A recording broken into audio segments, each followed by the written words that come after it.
Good afternoon, YouTube. It's your favorite Lunar Caster here, Soren Plays. Today won't be a match video, but today will be a deck profile. Today, I'm going over a deck that I used in yesterday's casual tournament that has been going around the last few days and got second and third place, I believe, on Sunday's official tournament. It's called the Big Guy Beatdown deck. Now, it was really fun to use when you're just building it. I can already see why it's been. So let's get right into the deck building. 3 Ash Rabbits. Pretty much a staple in every deck. You can't go wrong. It allows you to search, get what you need to help stop your opponent or to beat over your opponent. Then we have Boom Bats. Now, Boom Bats you really don't see that often. Run 3 of them. That's just utility. It's a cheaper Earthquake. And when your opponent doesn't have monsters, it's just hit for damage. Now, your opponent either has a cheaper Gorgon, gaze it, or lose. Tough decision, right? Now, the fun part of the beatdown, Viscerous. Not a beatdown deck if you don't have Viscerous. Everyone knows Viscerous effect. Plus 1 for a Viscerous board. And when it destroys the opponent's Elestral, you swarm the field. The opponent, it's going to be tough for your opponent to. They'll have to Gorgon Gazes, they'll have to shove Achilles, they'll have to Tummy. It's really tough. Once the opponent starts swarming the board with Viscerous, the likelihood of the opponent being able to stop you almost non-existent. Then you have Moss Station. Pretty standard. It's almost like another Viscerous, but kind of worse. Like it's +2. It's an attack position. It's for every Earth to do it. Now the downside of it, if you attack that turn, it goes into defense. The downside of this card is if you're already ahead above your opponent, like so far ahead, having to swap it to defense really sits. Now I've talked to a few people who have run this deck and have created it. They were saying Station might not fit for this deck. They're thinking about some other cards that they could use for it. I think maybe putting in like Bertolith, even though it's a beatdown deck, putting it in all out your generate spirits for it. Oh, probably work. My other thought is keep the Moss Station and just add Alter all the stars. Alters work out really well. We'll go right back into.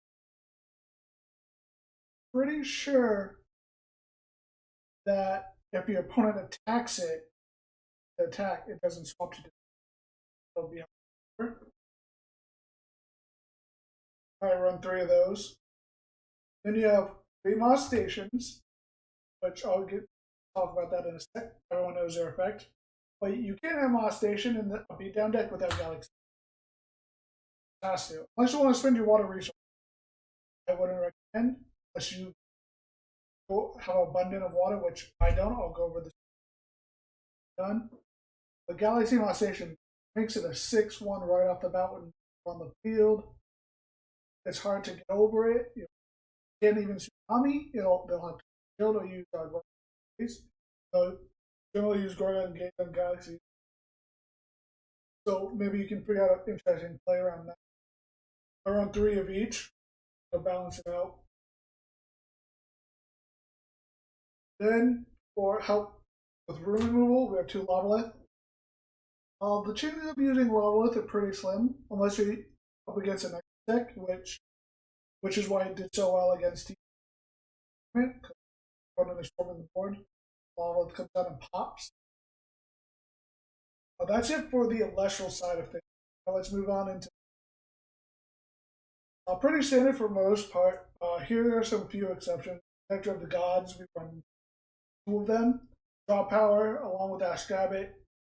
Can't go wrong. I know very few decks that actually. That's some people.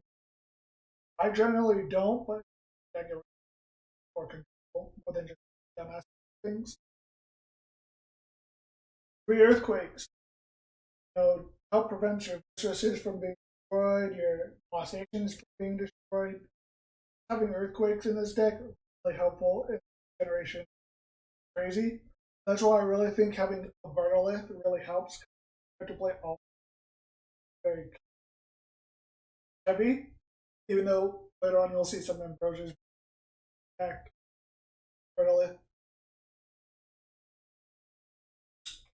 Then you have your standard 3 tsunamis. What deck doesn't have a tsunami? Very little. Just a great card. Help all the defenses.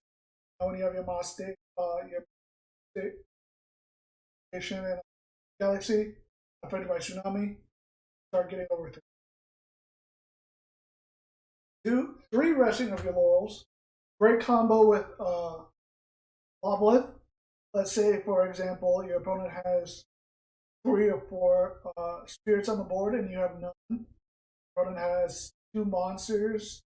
For example, let's just use the 2 next. Your opponent has this with 3 on it and you have 2 monsters. Top 2 resting of your laurels, get rid of both of his monsters. Pop out Lobolith to top his. That's just great board control right there. What can your opponent do? Gorgon's Gate. You wish their Gorgon's Gate. Works out really well for me. I got rid of 2. Now my Lobolith is sitting there with 6. Oh, awesome, thanks. Then you have your 3 Gorgon Gates.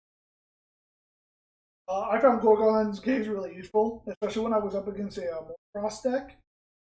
Using Gorgon's Gaze with your opponent's abominable Frost attacks, pushing it to 1 is really hilarious. I think in another clash in the tournament, I was up against a Hurling deck. I had 2 Gorgons just tried crashing. Terrible for Gorgon. Both of his hilarious. For me, at least. For him, not so much. Run 3 of those. I didn't say it. You have 3 A's, pretty standard. Most of the time, you pretty much always use both of bits of. Then end off 3 Ambrosia. Like I said, it can be cost effective, cost heavy this deck. But the Ambrosia helps a lot. That's why I still think putting in a Vertilith. Maybe replace one of the Lobolith with a Vertilith, one of the location with another Vertilith.